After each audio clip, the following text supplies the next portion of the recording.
Bismillahir Rahmanir Rahim. Assalamu alaikum. ICN Noor Academy. Let's start the assembly with Surah al Fatihah.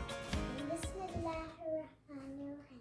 Alhamdulillahi Rabbil Alameen. Ar-Rahmanir-Rahim. Maliki yawmiddin.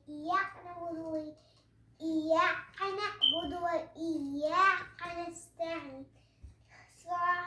اهدنا الصراط المستقيم صراط الذين أنعمت عليهم غير المغضوب عليهم ولا الضالين. Great job, Afshin. Thank you for reciting. All right, everybody, take out your papers and let's read the meaning together. All praise is for Allah, the owner and master of all the worlds, the most loving and generous and the most merciful, ruler of the day of judgment.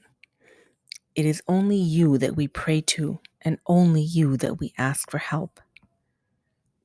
Guide us to the straight path, the path of those whom you have given your grace, not the path of those who have made you angry or who have lost their way.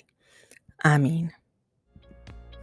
We know that Allah subhanahu wa ta'ala's name is As-Sami', the all-hearing. So when we recite Surah al Fatihah, we know that He hears us. But did you know that He actually interacts with us and answers us too?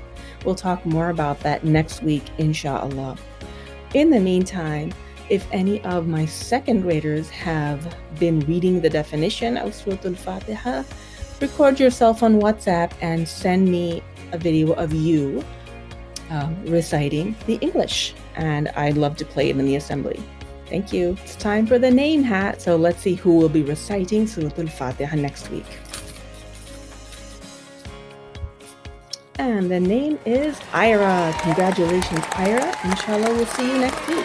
That's all for this time. See you next time. Assalamu alaikum wa rahmatullahi wa barakatuhu.